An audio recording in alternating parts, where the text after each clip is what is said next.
welcome back to the Xpert 11 Road to Glory series, where in the last episode we managed to get our revenge on Unwell to go 3 points clear at the top of the league with a 2-0 victory. And in this episode we're going to be taking on Taunted Town FC. So without further ado, let's see the team news. Taunted Town have a fully fit squad to choose from here. The main options they'll have will be whether they'll go 3-5-2 or 4-5-1, which is what their manager seems to do a lot really. Unlikely that Spencer Jenkins will play due to the fact that he's due to retire, so we will imagine that Engstrom, Walk, Gallagher, Combe, Stoiber, Snowden, Culligan, Parfit, Brune, Svanson and Hoffman will be the outfield players in any particular combination. So, without further ado, let's check on what our team looks like. Everyone is available for us, though we still have a few players on 2 yellow cards that run the risk of suspensions. Ledley King, Raymond Hargreaves and Ray Tataretta are all on 2 yellow cards. Despite this though, we are going to go ahead with our strongest lineup for this game. Taunton have opted for a 3-5-2 formation with Leighton Bashford in goal, a back three of Mark Engstrom, Bernard Walk and Giorgio Gallo, a midfield of Richard Brune, Theodore Stoiber, Geroy Cullihan, Sebastian Parfit and Rupert Snowden, front two of Raphael Hoffland and Joe Svanson. Knights meanwhile have Ant Conley in goal, Van der Kries, Ibrahim Camara, Aquila Santamaria and Devon Riley as the back four.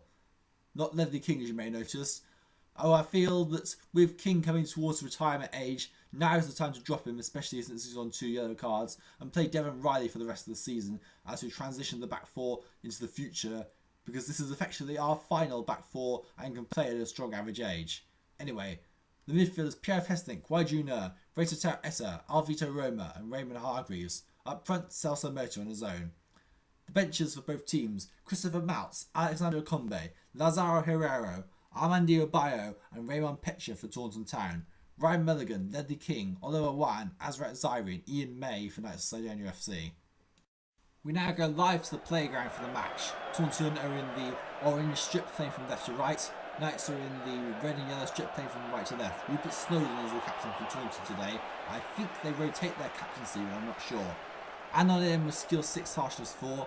And the other match in the division, we've got Lotus FC against FC Dragos, a crucial relegation clash. MS Unidos against AC Samba, which is an interesting game there. And a Lisbon derby between Lisbon Benfica and Sporting de Quinta. Although you'd imagine Sporting de Quinta would be huge favourites to win that one. We're underway now in the early minutes of this game. And Knights already have a free kick inside just 4 minutes. It's shown goal by Pierre Hestlink. Splashes the crossbar. Dutchman comes so close to continuing his good streak recently of free kicks after he got a fair amount against MS Unidos. As mishit shot on goal by Ray Tataretta, and it's just wide. Good shot there by Ray Tataretta, but unfortunately he cannot find it back in the net. As we can see that FC Dragos, I believe they're already 2-0 up against Lotus FC as we've got an injury. Devon Riley has picked up a slight injury. Wow. Thankfully it could have been worse, so there was that. Why do you know? Slight footed shot on goal! As I play for a goal kick. MS Unidos are leading against AC Samba. This is pretty big. They did manage to... Well, Raymond Hargreaves is a missed shot on goal here. Scores!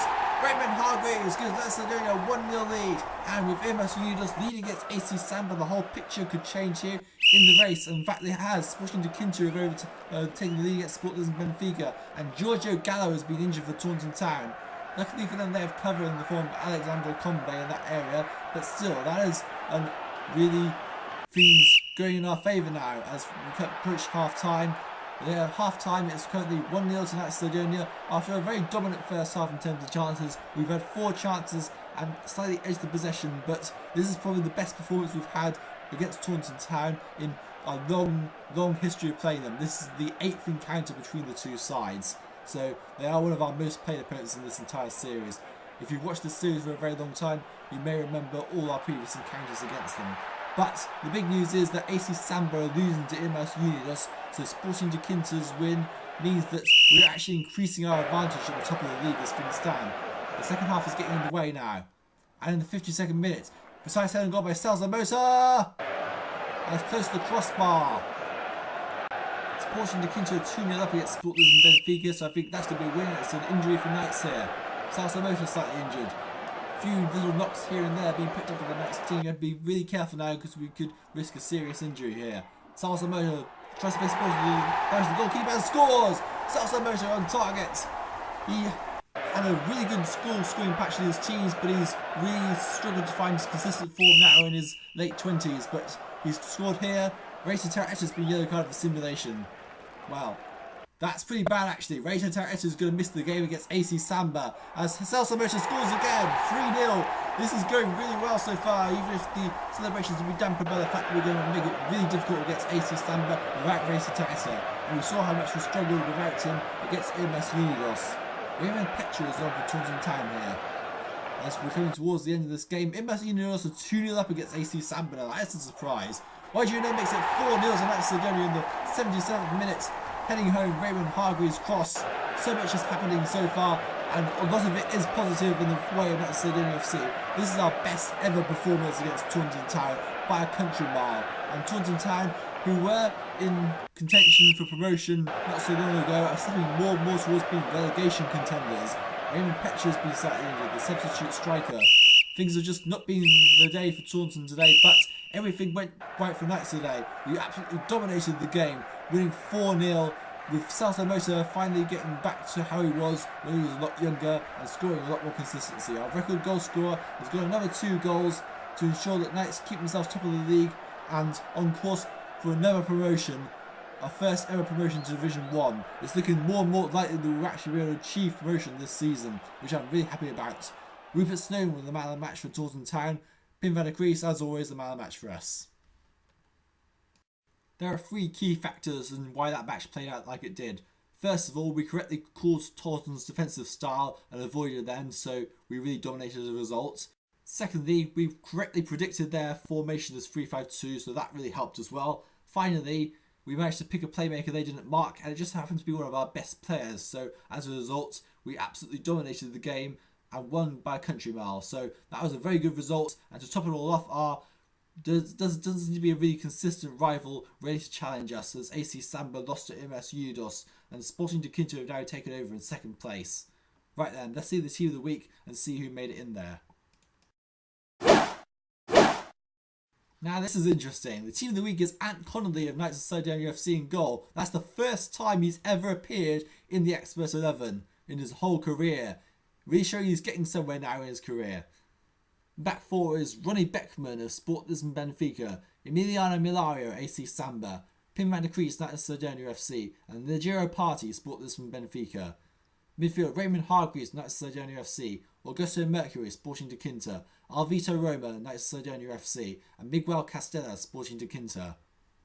Front 2 of Celso Motor Knights of Sidonia FC and Reno Tedesco AC Samba. Manager of the round is Jackson of Sporting de Quinta for his win over Sport Lisbon Benfica. Right then, we haven't done this so far this season, but I think it's time to take a look at what the DVs of this side is shaping up like, because even at this stage of our career journey up through the divisions, the DVs of the players are still very important. And I must say, the DVs are looking absolutely excellent here. This is really, really good DV, probably helped by the fact that the team has been in excellent average form throughout the entire season. Highlights include the fact that our farms, Oliver Ryan and Ian May are on 17 DV each, which is okay I suppose.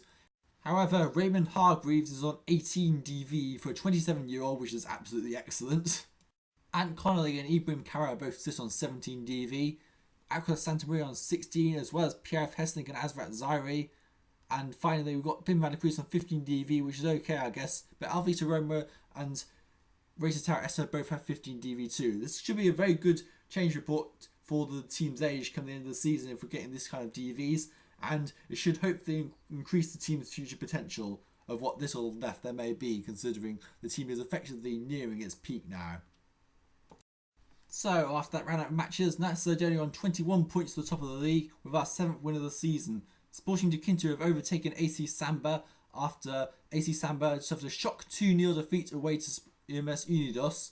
Sporting de Quinto beating bottom side Sports Lisbon Benfica 2-0. Lotus FC and FC Dragos did neither themselves any favours in trying to escape the relegation zone as they drew 2-2 with each other. That's it for this episode. In the next episode, we have an absolutely massive game against 3rd place AC Samba. While a defeat wouldn't be fatal to the season, it would be very important anyway because it will probably allow Sporting de Quinto to catch up with us. But we have to remember this is